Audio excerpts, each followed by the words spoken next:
Hello दोस्तों, dog नीक cafe में आपका स्वागत है। दोस्तों, आज हम जानेंगे कि डॉग को हर खूनी दस्त कई बार अपन देखते हैं कि डॉग को डायरिया हो जाता है और वो खूनी होता है। तो हर खूनी दस्त क्या है कि पारोवायरस नहीं होता है। तो कभी-कभी अपने जो माइंड में ये रहता है कि डॉग को खूनी दस्त हो गए हैं तो ये पारोवायरस है, इसका कौन इलाज कराएगा? तो अपने डॉग को वैसे ही छोड़ देते हैं। या अपने को लगता है कि इलाज काफ़ी कॉस्टली है, तो क्या है कि अपने उसका इलाज नहीं करवा पाते हैं किसी वजह से। तो दोस्तों, सबसे पहले आपको ये जानना बहुत ज़रूरी है कि डॉग को अगर खूनी दस्त हो रहे हैं तो वो पारोवायरस तो नहीं है और हर खूनी दस्त पारोवायरस नहीं होता है। तो दोस्तों, इसको जानने के लिए सबसे पहले आप हमारे चैनल को सब्सक्राइब कर लीजिए, बेल आइकन के बटन को भी दबा दीजिए। तो आइए दोस्तों, शुरू करते हैं। दोस्तों, अगर आपका जो डॉग है वो खूनी दस्त कर रहा है तो इसका मतलब ये नहीं होता है कि उसको पारोवायरस ही है। अगर खूनी दस्त उसको हो रहे हैं तो उसके कुछ अन्य कारण भी हो सकते हैं और वो बड़ा सिंपली जो तरीके से कुछ मेडिसिन देने से वो ठीक हो जाते हैं। तो दोस्तों, इसके कुछ अन्य कारण भी है, अपन वो जान लेते हैं। सबसे पहले कारण में है कि अगर डॉग का जो खान-पान है, उसका जो खाने में अपन अचानक से बदलाव कर देते हैं, तो भी कभी-कभी क्या है कि पेट जो डॉग को है, जो लूज़ मोशन लग सकते हैं या डॉग ने कुछ अटपटा खा लिया है, चटनी है, तीखा है, सड़ा गला कुछ खा लिया है, तो उस वजह से भी क्या है कि डॉग को डायरिया हो सकता है। तो इसका जो पहला कारण ये रहता है। दूसरा जो दोस्तों कारण है वो है एमीबाइसिस। एमीबाइसिस जिसको आम आना कह देते हैं, तो इसकी वजह से भी क्या है कि डॉग में कभी-कभी खूनी जो दस्त आने लग जाते हैं। तो जो श्वान पालक है वो ये समझते हैं कि डॉग को हमारे को पारोवायरस हो गया है।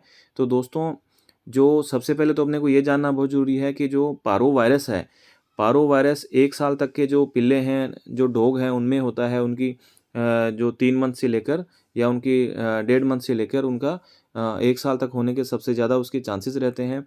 और एमीबाइसिस की जहाँ तक बात करते हैं, तो वो क्या है कि जो ओल्डर एज के जो डॉग है, उनमें ये ज़्यादा होता है। तो इसलिए क्या है कि ये खूनी दस्त जो है पारोवायरस नहीं मान सकते हैं अपन। और दूसरा क्या है कि अगर आपका डॉग बड़ा है तो और वैक्सीनेटेड है तो उसको पारोवायरस होने के चांसेस नहीं हैं। वैक्सीनेटेड नहीं है तो अपन मान सकते हैं कि ये पारोवायरस हो सकता है। तो दोस्तों, दूसरा ये कारण है कि उसका आम आना एमीबाइसिस के कारण भी ये हो सकता है। अगर इस वजह से अगर होता है तो उसमें अपन ट्रीटमेंट दे सकते हैं, जैसे नॉरफ्लॉक्सासिन प्लस मेट्रोनिडाज़ोल दे सकते हैं। सिप्रोफ्लॉक्सासिन प्लस ट्रिनिडाज़ोल अपने जो ह्यूमन की पीने वाली जो सिरप आती है वो अपन दे सकते हैं। तो इससे क्या है कि नॉर्मली जो डॉग है वो ठीक हो जाते हैं। और दूसरा जो दोस्तों तीसरा कारण है वो है क्रोनिक गैस्ट्रोइंटेस्टाइनल इन्फेक्शन। तो इस इन्फेक्शन का जो कारण है वो है टेपवर्म है, फ्लैटवर्म है, फ्लूक वर्म है, तो हुकवर्म है। इस वजह से भी क्या है कि हो जाता है। आपने अपने जो डॉग है उसकी डिवर्मिंग नहीं कराई है समय-समय पे, तो उसके कारण से क्या है कि वो उसकी आंतों में इन्फेक्शन कर देते हैं जो वर्म्स होते हैं। तो भी क्या है कि डॉग को क्या है कि जो खूनी डायरिया हो सकता है। जो गैस्ट्रोइंटेस्टाइनल इन्फेक्शन के कारण जो डायरिया होगा, उसमें क्या क्लोट्स आएँगे, पैचेज़ आएँगे।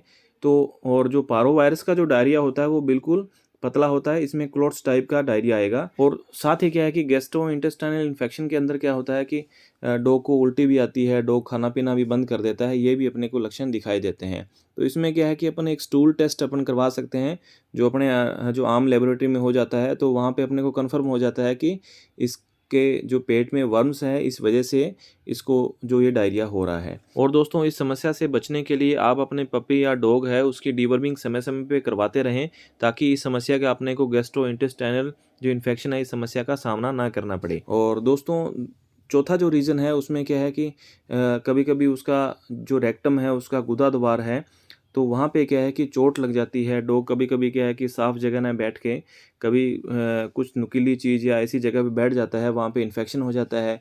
या कभी-कभी डॉग को क्या है कि टिक्स लग जाते हैं, जिसकी वजह से इंजरी या ट्रॉमा हो जाता है, तो वहाँ से क्या है ब्लीडिंग आती रहती है।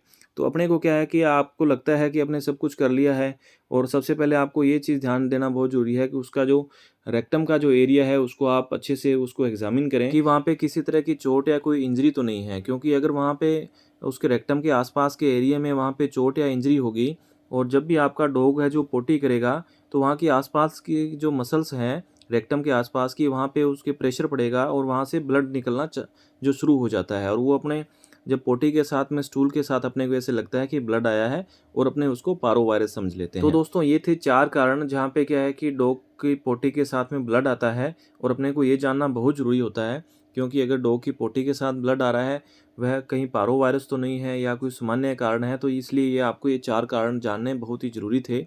और अब दोस्तों बात करते हैं पारो वायरस के बारे में। पारो वायरस के बारे में मैंने पहले एक वीडियो बना रखी है, और उसका लिंक मैं डिस्क्रिप्शन में दे दूँगा, तो वहाँ पे आप उसको पूरा वॉच कर लीजिएगा। और पारो वायरस में क्या है कि डॉग को खूनी डायरिया होता है, पतला डायरिया होता है, उल्टी आती है, खट्टी-खट्टी जो उसमें स्मेल आने लग जाती है, और उसका जो टेम्परेचर है लो जो जाने लग जाता है, टेम्परेचर डॉग का लो रहने लग जाता है। और इसके लिए क्या है कि पारो वायरस किट आती है, तो वहाँ पे अपन जो पारो वायरस किट है, तो उस पे अपन उसका स्टूल लेके अपन जांच कर सकते हैं। अगर वो पॉजिटिव आता है, तो डॉग आपका जो डॉग है वो पारो वायरस से जो ग्रसित है, और तुरंत आप अपने डॉक्टर को, नज़दीकी डॉक्टर को आप दिखाएँ। तो दोस्तों धन्यवाद।